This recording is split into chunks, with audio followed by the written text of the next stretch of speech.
rookie's refusal to run the 40 at the NFL Combine? Is one NFC East team already looking to replace their starting tight end? And is the thief already cashing in on his massive 2022 season? Plus, the $500,000 grand prize winners in the 2022-2023 world-famous FFPC playoff challenge, Judd Rosengart, Stephen Aarons, Tim Hall, and Phil.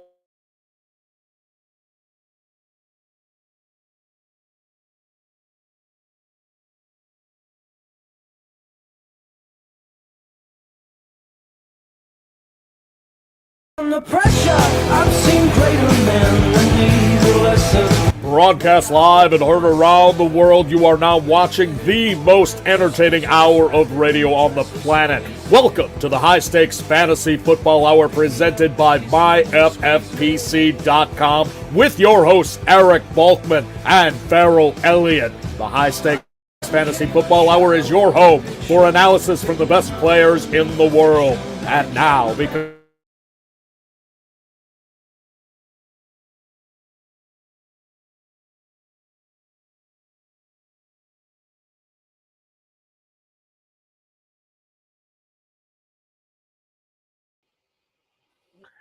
Thank you, Rob. Greetings and salutations to all you Balkaholics. Welcome to the latest episode of the High Stakes Fantasy Football Hour presented by MyFFPC.com. I'm your slightly above average host, Eric Balkman, and my co-host is normally the definitive commissioner of fantasy football, Farrell Elliott. He is having some electric problems with some severe weather going on tonight in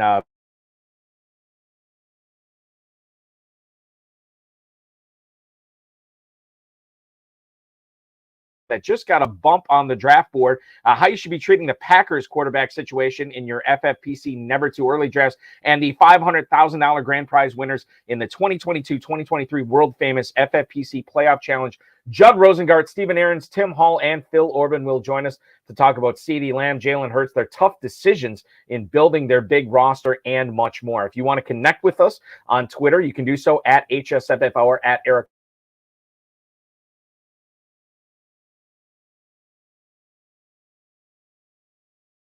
Facebook.com/HSFF Hour, and email the show at highstakesfantasyfootball@gmail.com. If you have any questions for us, now is the time to send them. We'll try to get to all the chat room questions, tweets, and emails in the fantasy feedback segment coming up later in the show. Thanks to our audio engineer and my best friend, Bryce, and our producer and mutual friend, Rob.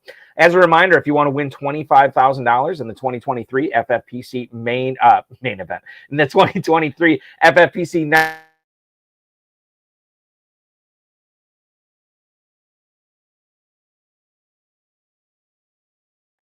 Never Too Early Superflex Best Ball Tournament at just a $35 entry fee. That's also at myffpc.com. Both of these tournaments will run all the way up to the NFL draft, and they will end on April 27th. They're going to follow best ball slim rules, no kickers, no defenses, have a 20-round draft, 14-week regular season, and single-week elimination playoffs from weeks 15 to 17 before we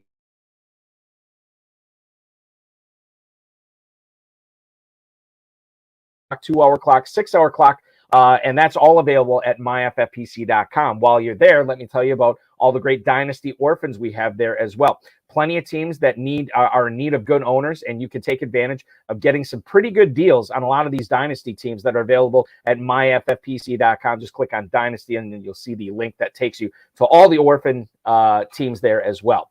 Myffpc.com is where to go for that. Remember, on this video and this channel, so you can take advantage of checking out all the great content we have on here, whether it's live draft coverage, whether it's the RotoViz High Stakes Lowdown, which is going to be new coming up this Tuesday. Get to that at the end of the show, or weekly previews that Aiden LaCour and Dave Tripoli put out. That is going on during the season as well. We got a lot of stuff to get to in the off season as well.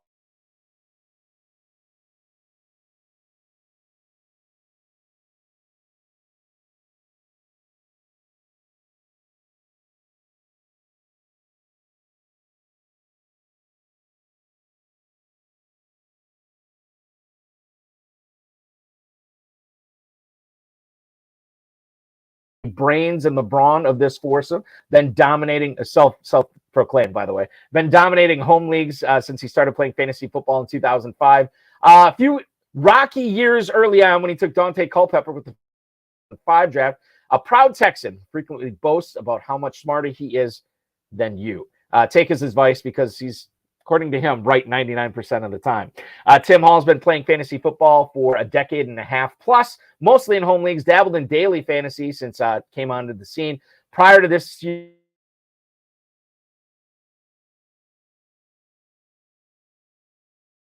due to skill, and 100% of his losses attributable, obviously, only to bad beats. Phil Orban has been playing in and losing fantasy football leagues for decades.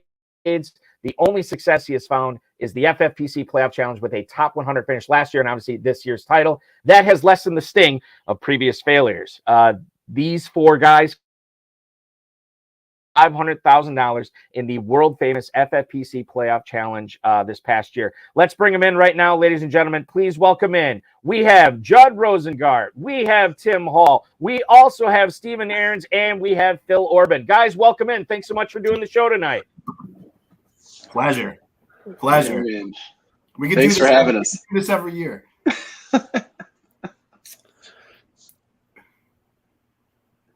I'm excited to talk over each other for the next hour. I'm very excited about that, to try to figure out whose turn it is to talk. But Eric, thanks for having us on, man. I appreciate it. Yeah, it's my fault. I'm having some technical difficulties, so bear with me. As much as we can, we will get through this hour, and it's going to be a lot of fun. The first question that I'm going to lead off with tonight is for you, Judd. How did the four of you come together and formulate this roster that ended up winning $500,000? I'd like to say that it was nothing but skill, but, we clearly had a little bit of luck on our side. We got together, and we've been doing this the last few years. We all live in different states, so we don't get a chance to kind of shoot the shit and be together that often. But when playoffs comes around, we make sure we set aside, 4 hours to do this, give or take.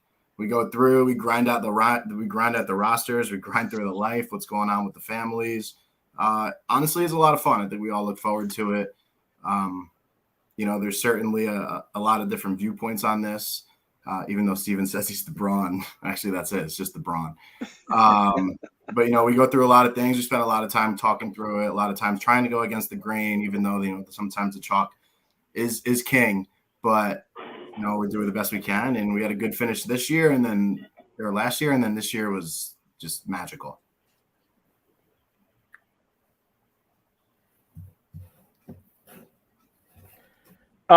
Steven, let's go to this question. Let's go to you for this question. At what point did it seem like you guys had a pretty good shot at this $500,000? At what point in the playoffs did it happen? Into the championship weekend, we thought there was a legitimate chance that if it was Eagles Chiefs, we were in the driver's seat. That's pretty much how we felt. We knew we were down. We had run some scenarios of what we needed from Jalen.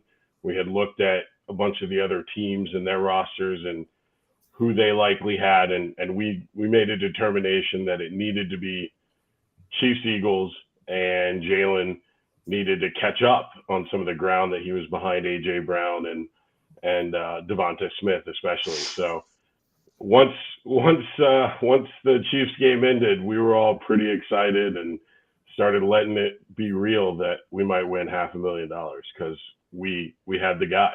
We had the guy that won us $500,000. And Tim, go ahead. Sorry. Yeah, I just want to jump in. Like for me, it was going into championship weekend. Judd and I were the ones that were like keeping an eye on the scoreboard. So Judd and I both, after the divisional round games ended, every team in front of us had Josh Allen at quarterback, right? And the Bills had just lost. And so he found one Jalen Hurts team, and the difference was that team had Deebo Samuel and we had Christian McCaffrey. So the bottom line going into that Eagles-Niners game was right. Jalen Hurts has to have a pretty good game, but more importantly, Christian McCaffrey has to outscore Deebo Samuel, and they have to lose. And that was exactly like we could not have drawn up a more perfect scenario from going into that game to the end of the season. It was perfect. I mean, that was it for me. Tim, the Super Bowl, what were you doing during it? What was the sweat like, and how did you guys sort of keep in contact during the big game? So I'm a pretty avid skier. I have a group of friends that I go on an annual guys ski trip with every year, and we usually book it in the early fall. I mistakenly thought at the time that the Super Bowl was going to be the first weekend in February. So I planned my ski trip with all my friends to be in Montana on Super Bowl Sunday. Not a bad time to be with a bunch of your buddies on a trip, but none of the guys that you're looking at right now were on that trip with me. So to answer your question, all four of us were in completely separate parts of the country, sweating this whole thing out for two straight weeks leading up to it. We kept in contact. I think we had, 35 group FaceTimes during the Super Bowl, each of them about 15 seconds long, just to say there's a lot of football left. Don't count your chickens. And then we hung up on each other. But yeah, the sweat was pretty crazy. These guys are going to laugh, but I basically didn't watch any of the Chiefs' first half drives because I was so nervous leading into watching the entire game. Being in Montana, I felt it was appropriate to go outside, grab the axe, and chop firewood for the fire that we had going. So that's what I did for the first half of the game. The rest of it, I watched on the couch intermittently, FaceTiming with these four guys or three guys. So that's how it went for me. I think did we just lose Eric? Yeah, let's carry this. I'll just say for anyone watching. Yeah. We should put up a video of you chopping wood. Please don't. Yeah, can we add video? No, That'd because be incredible. no. Please It don't. was a wild way to watch the Super Bowl, just Yeah. needing very specific things to happen. And basically Jalen Hurts to be the best player. And so we were all so intensely watching Eagles plays that anytime there was a Chiefs play, I mean, I wasn't even really paying attention. We were probably texting each other and FaceTiming and trying to wait for the next super tense moment when the Eagles were back on the field. It was a wild way to watch what objectively turned out to be a really, really good Super Bowl. I was expecting a much bigger sweat in the actual Super Bowl because, dude, I've told you guys a story, but for everybody that's listening and we're just waiting for Eric to get back on, this is just I'm having the time of my life right now because This is awesome. because nobody ever is actually interested in your fantasy team. But guess what? Like we've got a whole thing. If you want to watch it, great. If not, I'm going to tell you about my fantasy team. Yeah. No, not just any team, No, Phil. The fantasy team that won $500,000. Yeah, The- 500, and then the- taxes. All right, so Eric just emailed us and said his internet keeps going out. He's going to find a more stable location. I hope somebody's recording this. It's Oh, not- there he is. Oh, Dude, Eric, Oh, we were doing great. Wait, no, I was in the middle of a story. What was I saying? don't worry about it. What no was I one saying? cares about your fantasy team, but let's Yeah, talk no, about ours. no. Yeah. No, but like I was expecting this big sweat during the Super Bowl, and like literally every single thing happened. Like I told you, I sat down with the girls on the couch, and like I was like, all right, I'm gonna be calm. Like I For told them anybody, I might be sure. like I might be all like worked up or whatever. So I gave them a heads up, and then when Gainwell scored the touchdown, I was like, okay, like it could have been a better first drive, but like whatever.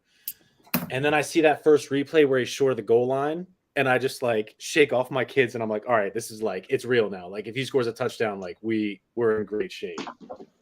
Yeah. So, dude, it was Dream scenario right off the bat. Dream scenario right off the bat. When that hang it in the loop, we've said it 100 times, but that picture of Gainwell's elbow down on the ground on the 1 inch yard on the 1 inch line was the best possible scenario. Yeah, the 500 first time. cash. The that. first time I saw that, yeah, and then you guys had the box, which was incredible.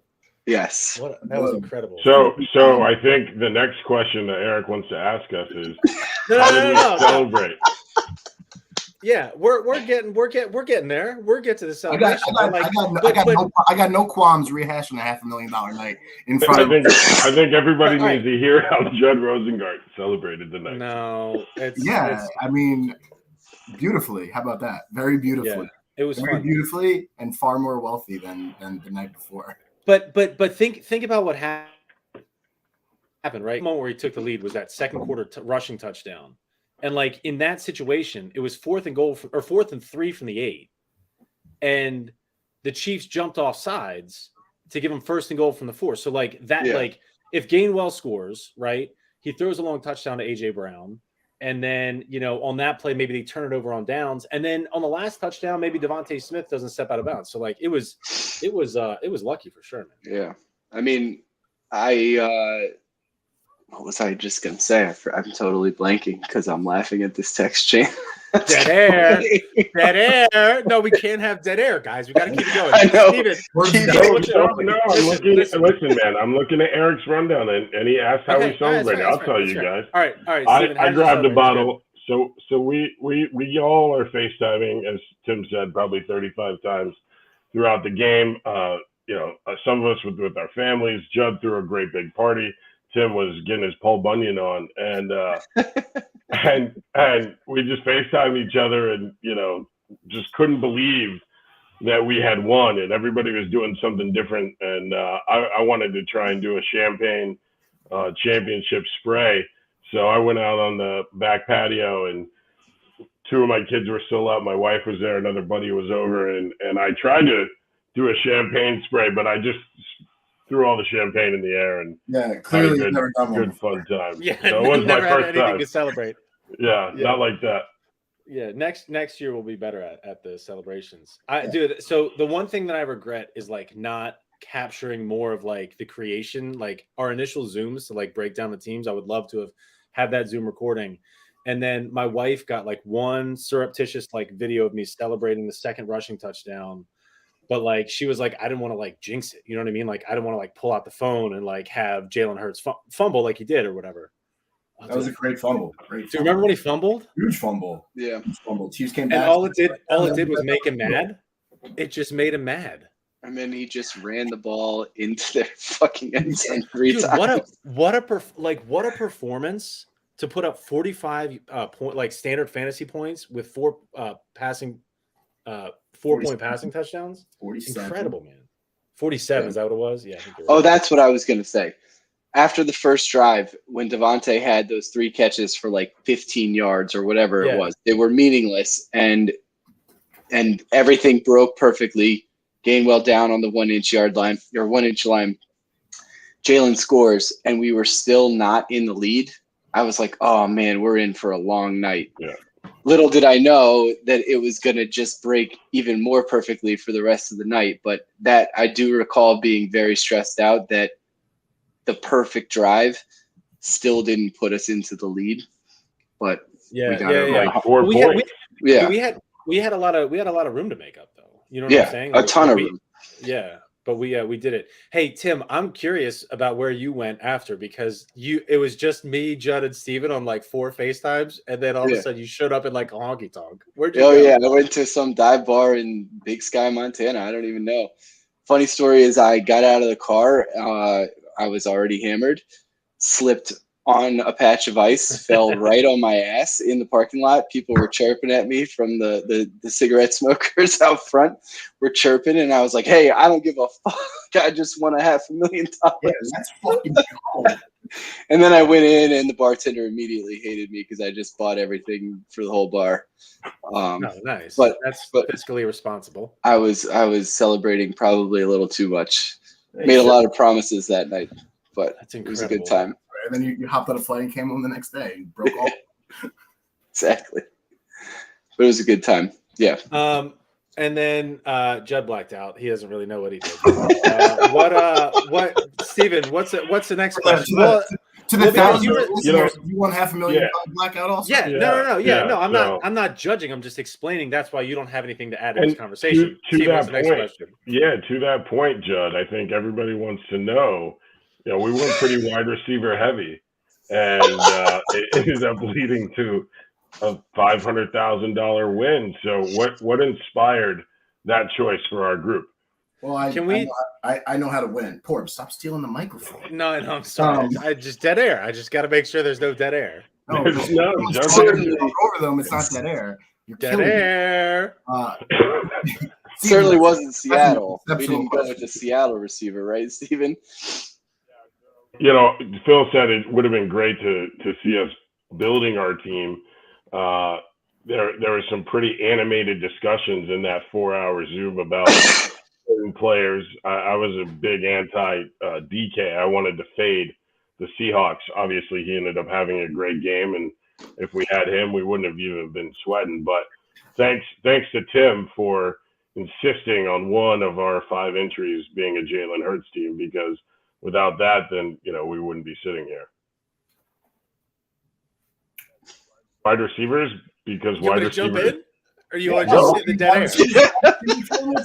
Listen, there's clearly. Phil, why don't you and I just do this? There were 3 bell cows that were available. It's a all the skill. bell cows, and we loaded up behind them with the best tight end in football and the best wide receivers and the best defense available.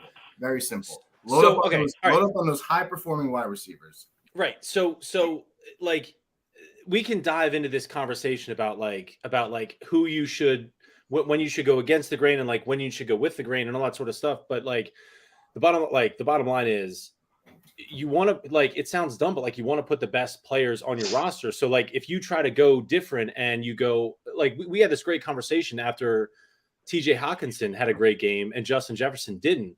And in the thread that we had for, the entire duration of the playoffs, Judd's like, the Hawkinson team's going to win. Like, that's how you win $500,000 is you have Hawkinson over Jefferson. And I was like, no, because like, who's going to fade Justin Jefferson, right? Like 80% of the guys had him. So like, you can overcome that. Like, I think like the number of people that you have to beat can be like overwhelming, but that doesn't mean you have to go against the grain and hit every single one. Like we didn't, you know what I'm saying? Like we didn't have DK Metcalf. Like we didn't have TJ Hawkinson. We didn't have, we had Austin Eckler instead of Gerald Everett, but like, you just got to hit on the quarterback. And like Tim was insistent on having Jalen Hurts. I was like, you and I were resistant. I'm bad at fantasy. I'm not good at this. I feel like I'm good at facilitating conversation, keeping everybody's spirits up. But like, I didn't want Jalen Hurts. You know what I mean? I thought, whatever. So, but that's why we were so good. Like, I thought we communicated so well as a team. Like, that's why we were able to kind of that's why we were able to do so well. It's like we communicated well. We deferred to each other. Like if somebody was passionate, like everybody had a little piece of this team, which I think was cool. Yeah. All right, gentlemen. Thank you so much. Your podcasting Emmys are on the way for holding it down. That was fun. We can keep it going. This is what 20 years of friendship looks like. Exactly. And I knew you'd have the chemistry. Okay. So forgive me. But were you guys just free flowing, or did we go through the rundown at all? Just so I don't want to repeat. We just got to question 5. 5. Okay. All right. Perfect. This is good. This is good stuff. You guys are pros. All right. Dude, so once again, we're talking with the $500,000 winners in the world famous FFPC playoff challenge on the High Stakes Fantasy Football Hour. Judd Rosengart, Stephen Aarons, Tim Hall, and of course Phil Orban. So you guys are through question 5. So I'm going to go right now to question 6, which I believe is for Stephen. And I guess I'll ask you this: like, there's a lot of people in this competition that were stuck on Dallas. Tony Pollard. Some people were considering Ezekiel Elliott as a contrarian play. Obviously, Dalton Schultz. You guys went with CeeDee Lamb. Ultimately, why did you end up going with CeeDee Lamb? What put you over the top, Stephen, to make sure that your Cowboy was going to be the wide receiver? The answer is diversification, and you kind of hit on it with talking about some against the grain plays. We did have 5 entries in this pool, but knew from participating in prior years that we needed a little bit of diversification. The Cowboys were a team that, some teams like Phil was just talking about in Minnesota, we weren't going to mess around. Jefferson on every team, odds are everybody else is going to have him too. Christian McCaffrey was a pretty easy choice for us in that way as well. But with the Cowboys, to your point, like there were 4 realistic options. And at one point, I even joked that we should have Dak, and I'm glad nobody listened to me. But, it just so happened that we had CD on this particular roster. We did have Tony Pollard, and I think we had a Zeke as well. So I think we had 2 CDs, and thankfully CD and Jalen were paired. And there was definitely a conversation about like where we went different in our rosters, how to slot them and trying pairing certain players together. And again, we got super fortunate CD was on this team.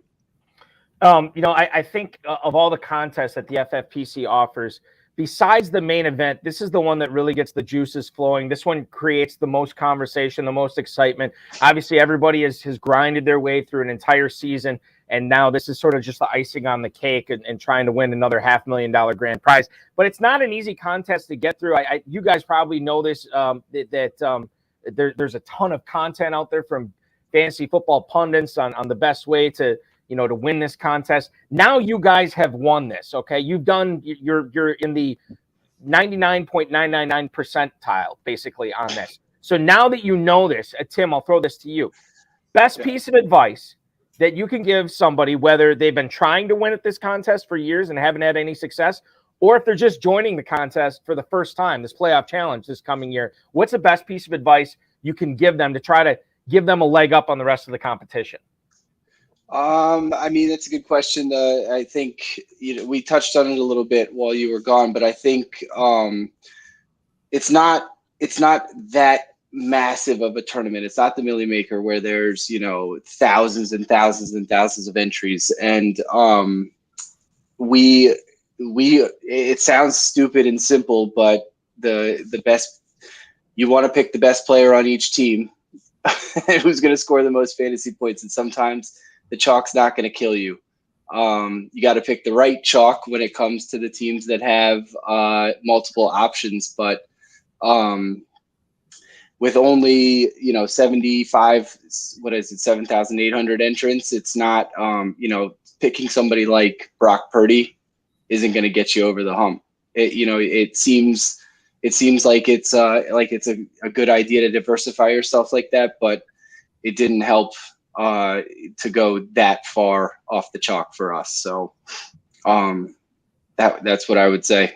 And I think that, as I look at the winners every year, it's and people, people ask me, well, what's the secret? Well, I don't know what the secret is, but I always say this: if I look back on some of the championship rosters, you look at it from top to bottom, and it's kind of like, wow, I can't believe something that chalky won. And usually there is a lot of chalk in the lineup, but it's just usually like 1, 2, maybe 3 players that you're like, oh, okay, so that was the correct guy there. That was the pivot where I should have pivoted off the chalk. The rest of it, I mean, Travis Kelce, Jalen Hurts, it ain't brain surgery, right? Right. And I think that's what it comes down to sometimes. Yeah. It's just those couple of decisions. Right. I mean, I think the major diversification for us was the Miami defense. We got super lucky that Josh Allen turned the ball over a bunch of times in their game. They scored a defensive touchdown, and that may have been the whole key to everything for us. So, Phil, I guess this kind of touches on the next question I have for you. When you look back, and I know you guys put in 5 of them, but when you look back on this specific roster, was there any gnashing of teeth, butting of heads that you came this close to pivoting off an incorrect player in this? What was the toughest decision that you guys made in this specific roster that won? I'm so glad you asked me that question, Eric, because so the one thing that we were talking about when we were just kind of chatting alone, I wish that we had recorded the Zoom of us picking the teams, because we talked for so long that I can't remember why we slotted each person in each place, right? But I remember at one point we looked at 2 rosters and we said we have too many running backs here and we have too many wide receivers here, and we just shifted a couple guys and we were like, all right, that's good. But obviously Jalen Hurts won us the championship, and Steven and I both were against that, and Tim pushed for it and Judd supported it. And I think one of the keys, if you are collaborating with other people, is you really have to listen to each other. You really have to trust in each other, and not think that because I didn't believe in him, right? As embarrassed as I am to say, obviously I'm the biggest Jalen Hurts fan in the world right now, but I was like, hey, give me a Josh Allen, But to Tim's credit, he was like, no, we need to have an NFC quarterback. Jalen Hurts is the guy, Russian quarterback, and he obviously won us that championship. I remember fighting for Christian Kirk because he was a guy that I had in our league as a keeper, and I traded him before the season for Elijah Mitchell, and I was like, I really didn't want to do that because I really, really, really believed in Christian Kirk, and he blew up during the regular season. He had a great year. So I was like, I'm not going to make that same mistake again. Let's make sure we have Christian Kirk on the roster. Like everybody had their own little piece of this team, which I think is like so cool. Like I'm the first one to like put up my hand and say like we wouldn't have won this if it wasn't for you guys. Right. But like I'm glad that like I found that little piece for me. You know? To Phil's point, as hard as I pushed for Jalen Hurts, I was also pushing for Zay Jones, and you guys said absolutely not. We're going Kirk because I was trying to be contrarian. Did the Knicks pull it off, Judd? I don't know. Julius is in a six shot. But yeah. So to exactly to Phil's point, like I spoke up. I was adamant that we needed to have Jalen Hurts. I also said I think Zay Jones is a nice zig to everybody else's zag, and they all said you're nuts. One playoff game. Yeah, for sure. But I mean, you have a guy who has one good game for you, and you're tied to him for a long time. But yeah. This has been awesome hearing the story about the playoff challenge. I do want to touch on, and for the second half of the show, we'll touch on more stuff that's going on right now, news-wise, rookies, NFL Combine, stuff that's going on, and free agency trades, and everything like that. The first thing, I'll kick it off with this, and Judd, this one's for you. If anybody is drafting, who's watching this right now, drafting in the FFPC Never Too Early Best Ball Tournament, who should they be assuming is going to be the starting quarterback for the New York Jets? Look into the Rosengart crystal ball and tell me who's under center week 1 for New York. All right. So the Rosengart crystal ball says do not draft any Jet quarterback.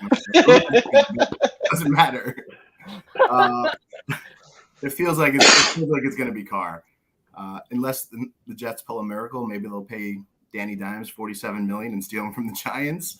But it feels like it's going to be Carr. Everything Salah's saying, everything that the tabloids, everything the news, talk radio is saying is great meeting with Carr. It feels like through and through he's coming. And Aaron Rodgers is still sitting in darkness. So he's out of the darkness now. He's out. Yeah, I heard. He is out of the darkness.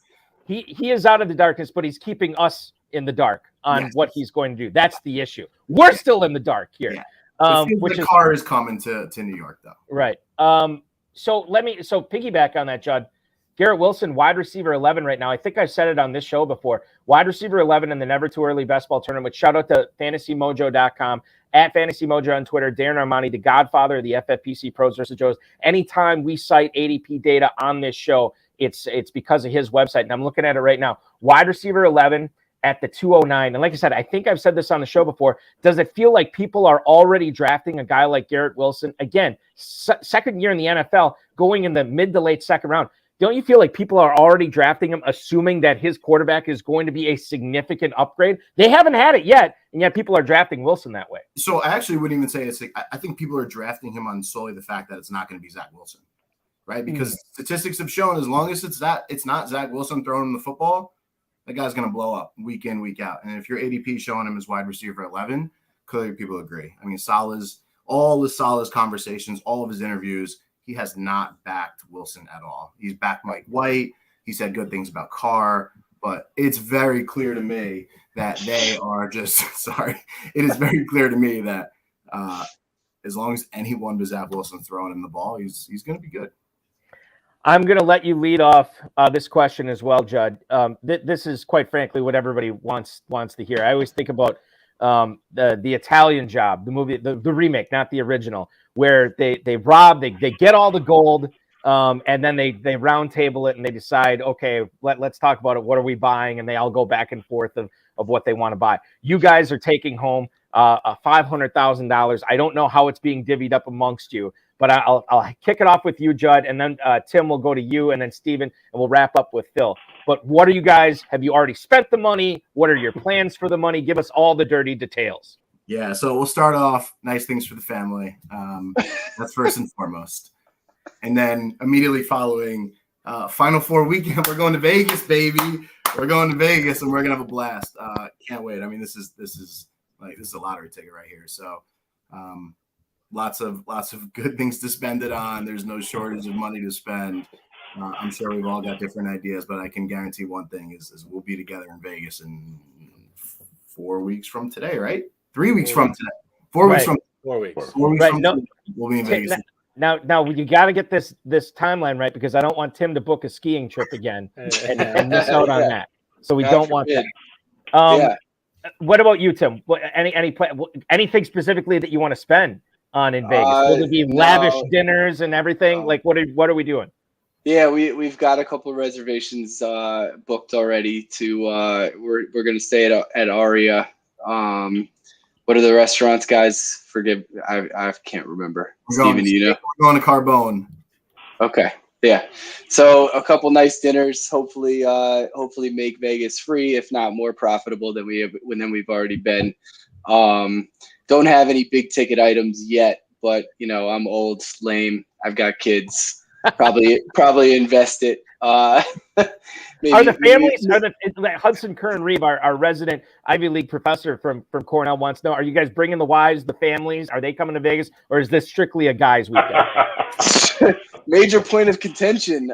Good question. If this is a safe space, it's just a guys' trip. But but if you spoke to our better halves, they might think otherwise, that we probably should have invited them to come with us. But we felt it was just, the four of us did it. It's worth it for the four of us to get away for a little bit and celebrate together. So, Steven, what's the guilty pleasure that you want to be investing in with this newfound windfall? Well, I like to play blackjack, and I've done pretty well playing blackjack with my own money. So I'm excited to do it with FFPC. Well, not theirs, but all of ours money. Everybody else's money. Okay. No, but and for me, like, we're all dads. I got 4 kids, and I just bought a house in September. So not too many splurges. Just trying to be responsible. I've splurged before, and can confirm. But no, man, just having a good time, doing a fun trip with the wife, doing this trip with the boys, and then just sitting on the rest after I turn it. I'm gonna try and 10x in Vegas. We'll see what happens. But now that's a good fantasy football team name, 10x in Vegas for sure. That's brilliant.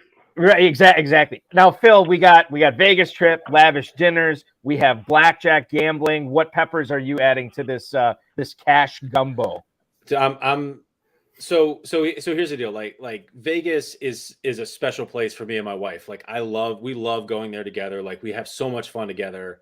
But like the great thing about Vegas is you can go 50 times and have 50 different experiences. So like we're gonna go out, and like what I'm really pumped about is Saturday night for the Final Four games. We're going to the Westgate Sportsbook, and we're just posting up there all day, like on a couch, just like eating and drinking, watching basketball. And like I would never do that with my wife. You know what I mean? Like we would be at the pool, or like, you know what I'm saying? Be doing other fun stuff. You know what I'm saying? So it's cool to be able to like experience that part of just like go to a sports book, watching the games, playing black. You know what I'm saying? So it's gonna be fun. I'm excited. So by the way, all fantastic. I'm incredibly jealous, but I'm also incredibly happy for all you guys that you guys get to experience this together. And you guys were all, if I remember correctly, you're all Terrapin frat brothers, University of Maryland, right? We were there when they were good, though. Yeah, 20 years ago. Yeah, 2 decades. It's been a while. Now that was that Steve Blake, Juan Dixon? Oh yeah. Wilcox? Okay. Now you're speaking our language. All right, I got it. All right, so we talk college basketball. I want to shift the focus now to college football. Among you guys, when you play in your season-long fantasy leagues, is there one of you guys that tends to focus in on the rookies and overdrafts the rookies? Steven, is that you? That's you? All right. Well, I'm better than them. In the league that we play together, it's like a hybrid keeper dynasty league, and we have a separate rookie draft. And out of everyone in our league, I have leveraged the rookie draft the best. I turned the first pick one season in that would have been Leonard Fournette into Dalvin Cook and Christian McCaffrey, and based on our keeper rules, I had those guys for 4 years. So, yeah, I guess I'm the rookie guy. I love rookies. And Chef's kiss on that deal. I'll be trying to get Bijan Robinson. Okay. He's mine. Now you go ahead. He's mine. He's hard earned. He's mine. Bijan Robinson. Okay. So let me ask you guys, Steven, I'll throw this to you. Jackson Smith-Njigba, Ohio State receiver, says he's going to participate in every drill except for the 40-yard dash. This is according to Dan Hoper on Twitter. Now, Smith-Njigba, we never thought he was going to be a speed maven. I look back at his 2021. He crushed all these Big Ten receiving records, and that was with Chris Olave and Garrett Wilson on the team. And he was the guy. Now, last year he was dealing with the soft tissue injury, and now he's being knocked down the draft boards a little bit. In fact, I'm trying to find right now where he is going in the Never Too Early best ball tournament. And it is right in front of me. Wide receiver 35 at the 703. He may not be the first receiver drafted in the NFL draft. I'm curious, Stephen, what your plans are going to be for him this season. I know it depends upon landing spot, but your thoughts on Smith-Njigba, the prospect coming into the NFL.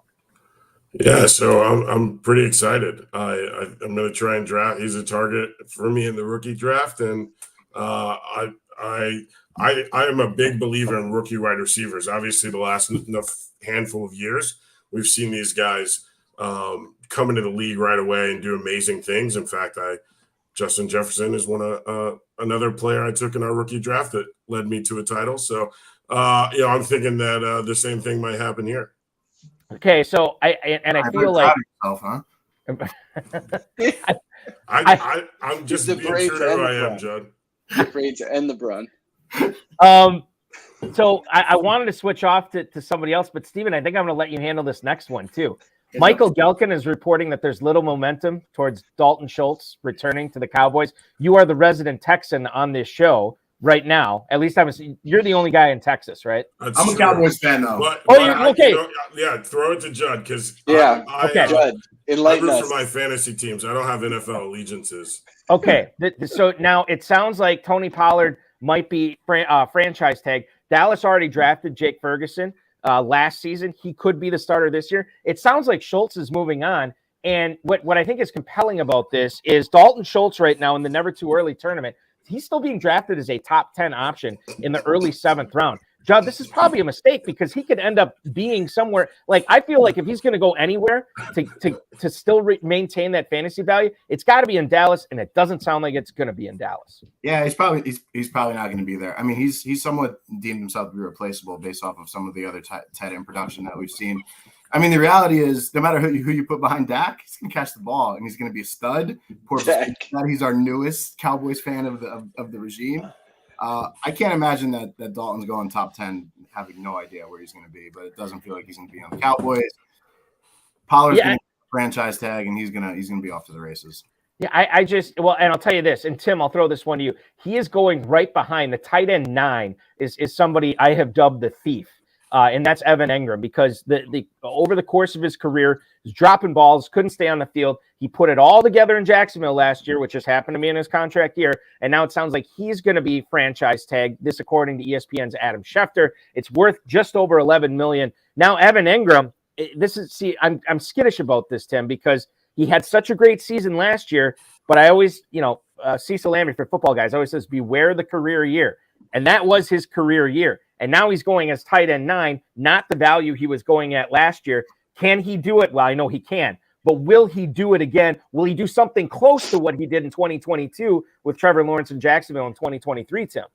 No, I would fade him if when I have the chance, because I just don't see him repeating that.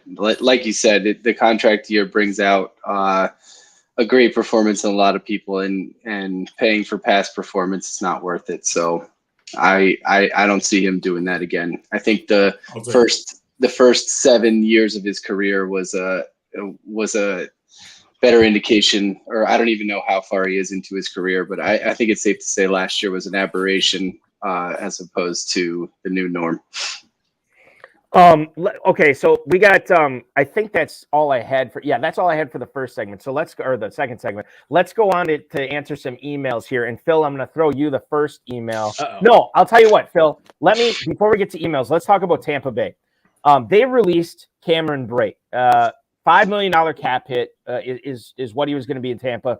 And he had an injury-shortened year, obviously with the concussions. He had a neck injury. But Cade Otton And I'll tell you this too, in some conversations I had with some high stakes players before last season started, they actually thought that Cade Otton was going to be the guy coming out of the gates last season. Now that didn't happen, but Otton eventually took over for Brayton and actually was pretty good going forward. This isn't Phil. This isn't necessarily a Cam Brate question. It's more of a Cade Otton question.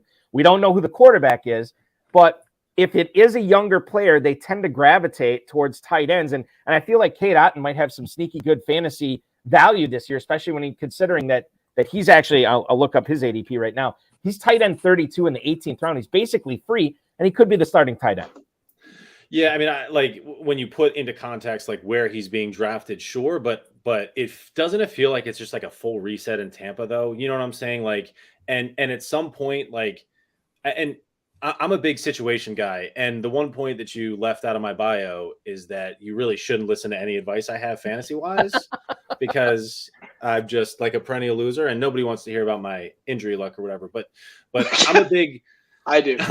I'm a big situation guy. Like a guy has to be in a good situation, and it doesn't matter how good they are. Like some guys are matchup proof and like are quarterback proof and all that sort of stuff. But I feel like if you're going to swing with a guy like Cade Otton, like you have to be really sure about the quarterback position, the offensive line, the other weapons around him. Like, I don't know. You were just talking about Evan Ingram. I'm worried about Calvin Ridley coming in and stealing catches and things like that. So I just, it's these like off in the distance. Those are so hard for me because, you know, talking about rookies now, not even knowing what team they're going to, and is this running back going to fit in this system? Like, it's just, it's so hard to pick, but gut for me is like, the Bucs may be like a fade, just might be like they're resetting. They're going to try to find their quarterback. They have a lot of pieces to replace. They threw a bunch of stuff together and it got them a Super Bowl, but now they have to kind of figure out the cap and reset and all that sort of stuff. I mean, I wouldn't. All right, so we'll move on to emails here. And the first one is from John in Tampa, Florida. Before I read it, I need to know which one of you of the four is in Aaron Rodgers' inner circle. Is there any of you who is in Aaron Rodgers' inner circle? Any at all? No one? No one? Okay. Then Steven. Okay, Steven, let's have you handle this. Give it to Steven, I think. Okay. Who starts at quarterback in Green Bay this season, guys? That is from John in Tampa. Thank you for the email. Steven, what do you think? Could be Rodgers, could be Love. If you're drafting right now, who do you assume it's going to be? Well, I assume it's going to be Aaron Rodgers. Everything he has shown us is he does a lot of things for attention, but he has yet to do anything in his career that has actually, jeopardized what he's comfortable in and how he thrives. And I think he thrives on having complete autonomy to like be his true Aaron Rodgers-ness there. I don't think he's going to have that elsewhere. I mean, everybody's drawing the lines to Vegas. We'll let you know if we see him, but I think he's going to be in Green Bay. What about okay? Does anybody now? You guys play in a dynasty or a keeper league? Who has the Lamar Jackson share in that league? Is it one of you guys? No. I think he's a free agent. He'll be a Redskin, which Tim will be happy to hear. Yes. Okay. So Commander. So Tim, Darren in Akron, Ohio wants to know: should I be drafting Lamar Jackson as if he'll be in Baltimore in 2023? I know you are hoping he is a Commander, but will he be a Commander in 2023? Truthfully, I don't actually see that happening. I mean, I can hope, but I don't see.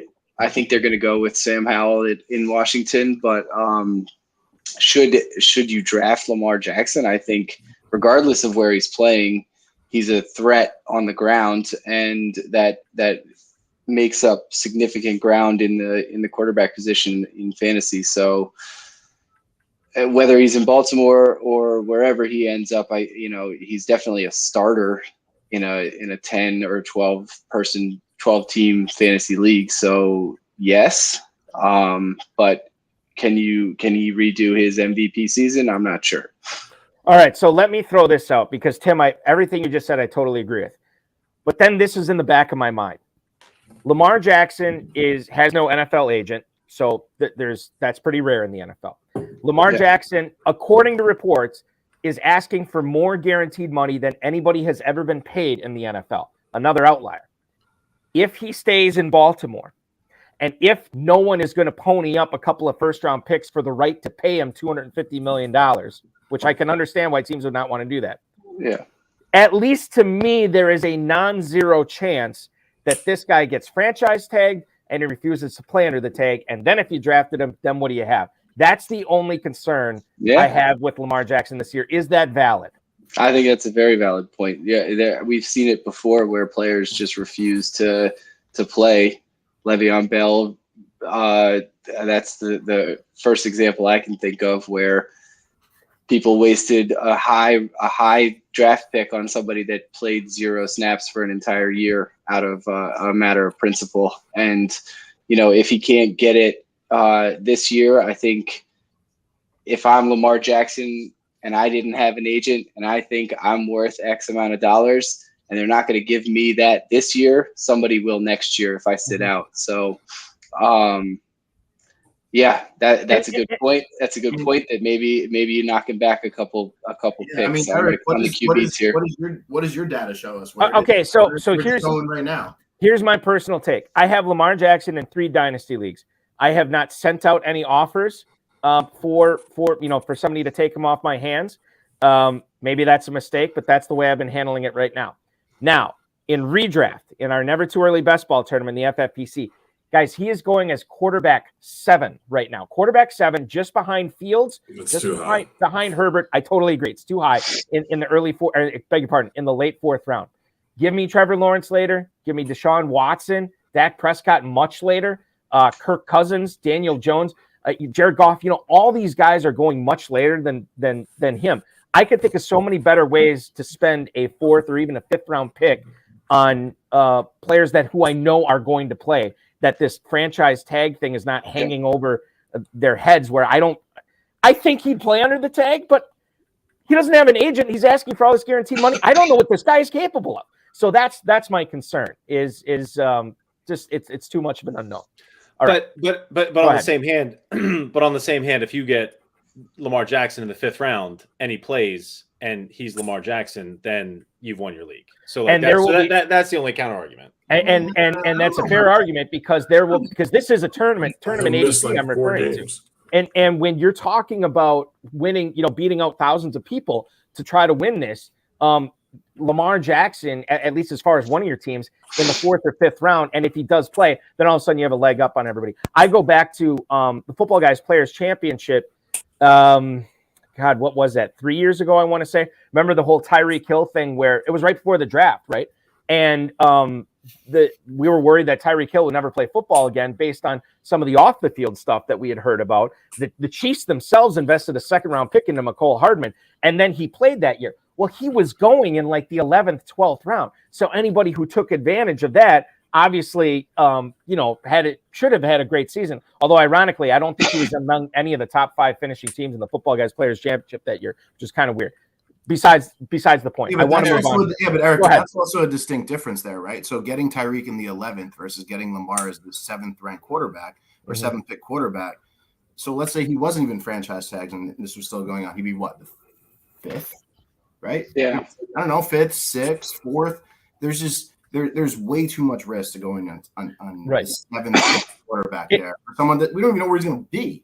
Right. I don't think it's the same as Tyreek Hill in the 11th. No, and it's I don't want to make it seem like it's the same thing. I think there's an analogy there that you can see some similarity between the two, but it's certainly not the same thing. And I'll tell you this, and this is the difference, and I feel like I bring this up on the show every week. Longtime high-stakes fantasy football player, Baker Boy, Joe Del Zanero, the wisdom of Baker Boy, he always said there's no such thing as a bad draft pick after round 10. In other words, get your first 10 picks right and then go hog wild because you can't screw up those back 10. Tyreek Hill was in the 11th round. Can't be a bad pick at that point. Can't miss a dart throw. Exactly. Yes. All right. So let's go to Judd on this one. Let's see. Where's my email here? Tom in Atlanta. What's up, fellas? I've read conflicting reports on whether Keenan Allen is going to be with the Chargers again this year. What do you all think? What do y'all think? I got to get that Southern. What do y'all think? Thanks, guys. That's Tom in Atlanta. So Judd, you gave us the lowdown on Dalton Schultz. What's your feeling on Keenan Allen? We've heard reports that he's going to be released, and then I think it was the GM that came out at the combine and said he's not going anywhere. Who are we believing? How are we drafting Keenan Allen this year? As a Charger or a non-Charger? I mean, tough to say. This is why I personally don't do drafts this early in the season. Right. It is for me. We're still evaluating Herbert, right? I think Herbert was actually a massive failure compared to what he was supposed to be last year. And if I'm the Chargers, I'm going to put all the weapons around him that I can. I mean, Mike Williams has produced well, but he can't stay on the field. When Keenan's there, he's a stud. But the last 3-4 years, he's been healthy. The rest of his career, he hasn't really been there. Depends on what Keenan is asking for. Depends on how much money they're willing to throw at him. But if I'm the Chargers, and I know there's a lot of things going on with Staley, and there's a lot of things going on with regardless of what that future looks like in there, because I think we can all agree that they're underperforming. But one of the ways to keep them elevated and keep them up there is make sure that offense flows. Phil, let's go to you with this, and I'm going to post it right on the screen right now. Hudson Kern Reed wants to know, how do you like Rachaad White in 2023? We know, I don't know if Fournette's been released yet, but I know the plan is that the Buccaneers are releasing him if they haven't already. But Rachaad White is I guess at the top of the depth chart right now. I want to get your thoughts, Phil, on Rachaad White in 2023, knowing that there's still a pretty good free agency class out there. There's still a really good rookie class. Maybe the thing is right now, Rachaad White, you don't want to draft him at this point. You want to wait till he dips down in value. I don't know. Your thoughts? Yeah, I mean, we're back to the Bucs, right? And back to my thought of they're trying to do too much to the team to try to reset, get their salary cap in order, to really trust anybody. But like, excuse me, when you look at a guy like Rachaad White, again, I look at the situation, and if he's a volume guy, if he's that RB1, and you look, are they going to draft a running back? I wouldn't think so, just because they have so many other needs that they need to fill in the draft, that I wouldn't necessarily. And I think they're happy with Rachaad White as well. So I don't think there's any reason to fear like a rookie. And again, they have so many holes to plug that having somebody there that they can rely on, that they've shown they can rely on, that Tom showed he had trust in, that had to show that had to kind of show that he had the coaching staff's trust as well. Feels like Rachaad White may be the buck to kind of lean on, just because of volume there. I'm a big running back volume guy. If you can get a guy that can get enough touches, like, why not? So with Fournette out of the way, I would take a flyer with Rachaad White. White is smack dab right between Tyler Algier and James Conner right now in the never too early best ball. Running back 26 at the 801. So I think there's some value there at that. I don't know if he actually spikes up a little bit now with this Fournette release, and then maybe he goes to at a higher price that you wouldn't like. But I mean, the thing is, if you can get that kind of value on him, and then maybe they draft a day 3 guy, and nobody else threatens him, well, then it's wheels up for Rachaad White for sure this year. And I think you make some good points about that. Steven, you've been quiet. I'm going to fix that right now with our final email of the evening. It is from Stan in Oak Brook, Illinois. Good evening, gentlemen. Do you guys think DeAndre Hopkins is going too high in the Never Too Early tournament at the moment? Well, I can tell you this, by the way. Thank you. That is Stan in Oak Brook, Illinois. I appreciate that. If you look at Hopkins' ADP, it's wide receiver 17, Steven. He is going at the 407. It's right behind Deebo Samuel, and he's right ahead of Amari Cooper. That's where he is going, wide receiver 17. Knowing what's going on in Arizona, and also knowing that he could be dealt, you feel like you would be wanting to be in business with DeAndre Hopkins at the 407, or looking for somebody else there? That's a tough question. I mean, Nuke Hopkins is the man. I've owned him in years past, or had him on my roster. Obviously, didn't own him. Right. Had him on my roster. He's a beast. He's a beast. But I think Arizona, and this is an approach I took last year in fantasy, is just kind of a dumpster fire that you don't really know what's happening. And sure, he could blow up, but that's probably a team I'm fading in all respects. I don't really like Kyler Murray because he went to OU, and it's whatever. It's like 9:59 in Austin, Texas, and OU still sucks. But I just the company that he's keeping, where you said he's drafting right by Deebo and Amari, I'd rather have Amari. Call me crazy for believing in year 2 of or a first full season of Amari and Deshaun Watson, but to the extent that Deshaun Watson can find some of that mojo, Amari catches everything. Maybe Amari could be like D. Hopkins was to Deshaun Watson when they were putting magic together in Houston. So just in that example alone, I'd rather have the upside and stability of Amari Cooper over the question marks with a guy like Hopkins. Gentlemen, yes, exactly. The Cowboys never should have gotten rid of Amari. I totally agree with you. And look at what happened. I mean, you think about they paid Michael Gallup, right? And I understand he's coming off the ACL, and we'll see what he does this year with the first full year coming off the ACL. But man, they got no production on the other side of the field. It just seemed like they did that because that was the only way CeeDee Lamb was going to blossom, but they should have figured out how to both coexist, and they'd be awesome. But, they're not trying to be the number one offense in the NFL. So they're trying to be the number one team in the NFL. Mike McCarthy, good for him. I have learned so much tonight, guys, from you. And I feel like I have so much more to learn because as soon as I end the show, which is what I'm going to do in the next couple of minutes, I have to go back and watch what I missed so I can learn more as I was in transit to my other location. Thank you so much. I am deeply indebted to all of you guys for holding the fort down while not only I was gone, but my co-host was gone as well, and you guys held it down. Congratulations. Good for you. I hope you enjoy Vegas. I hope it's an awesome time. It's full of epic memories for you guys. You certainly earned it. I think we have we had Hudson Kern-Reeve giving you guys props. You guys deserve everything you got for winning that $500,000. I hope you enjoy it. And thank you so much for coming on the show tonight. I really, truly appreciate it. Enjoy your weekend. And good luck in all your leagues this season, too. Thanks, man. Thanks a lot. Appreciate it. That was fun. Appreciate it. Thank you. Ladies and gentlemen, that was Phil Orban. That was Steven Aarons. That was Judd Rosengart. And that was, of course, Tim Hall, ladies and gentlemen, joining us tonight here on the High Stakes Fantasy Football Hour, the winners of the 2022-2023 FFPC World Famous Playoff Challenge $500,000 grand prize. Congratulations to them. Good guys, good conversation. And I only saw half of it, so it's going to be great when I watch this back. I want to thank Rosengart, Aarons, Hall, and Orban. Of course, I want to thank the FFPC, Rob, Bryce, and of course, each and every one of you for hanging out with me this evening and everybody else that was on the show tonight. We are live next Friday at 10/9 Central. Well, we're hoping to get Farrell Elliott back on. We should have Farrell Elliott back on.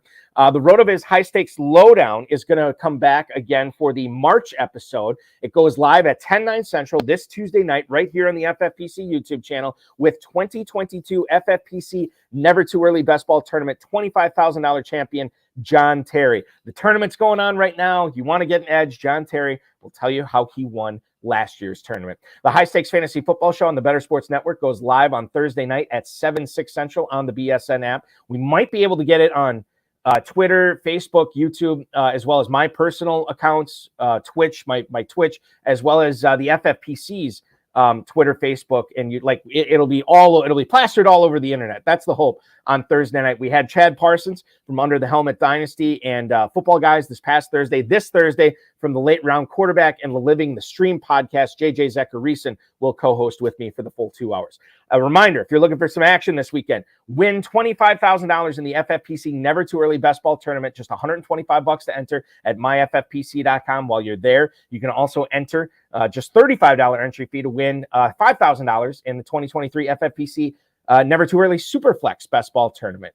Both of them are slim formats, no kickers, no defenses, 20-round draft, 3 weeks of playoffs. It's going to be a lot of fun. It was a lot of fun last year. We'll ask John Terry about that on Tuesday. He had a blast. You'll have a blast playing it again this year as well. If you're looking for fantasy football action 365 days a year, look no further than myffpc.com. Plenty of dynasty orphans for you to pick up there right now. You can cash in on a ton of really good deals, a lot of reduced prices, teams out there right now, and they're ready to compete this year. A large majority of them are ready to compete this year.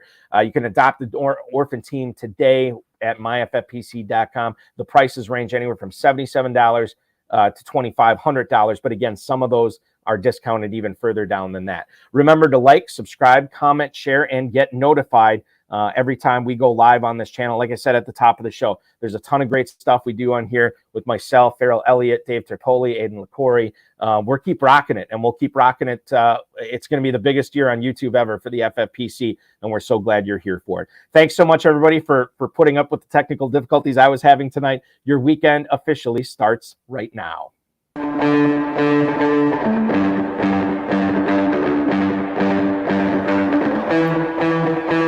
This has been another episode of the High Stakes Fantasy Football Hour presented by MyFFPC.com. It was broadcast live and was watched around the world. Balky and Farrell will be back next week with more analysis, more interviews, and more advice from guests much smarter than they are. Thanks for watching, and we'll talk with you again next week. I believe this was, if I remember correctly from the YouTube thumbnail that Aiden put together, I believe this is episode 610 all time of the High Stakes Fantasy Football Hour. And by my count, by my recollection, this is the first time I started the show in one spot and ended the show in a totally different location. Gotta love the internet, gotta love technology, and we gotta love you. Thanks so much for watching, everybody. Be good. We'll talk with you again on Tuesday night for the RotoViz HSLD 10/9 Central, and then this program, High Stakes Fantasy Football Hour, next Friday at 10/9 Central. Have a good weekend, everybody.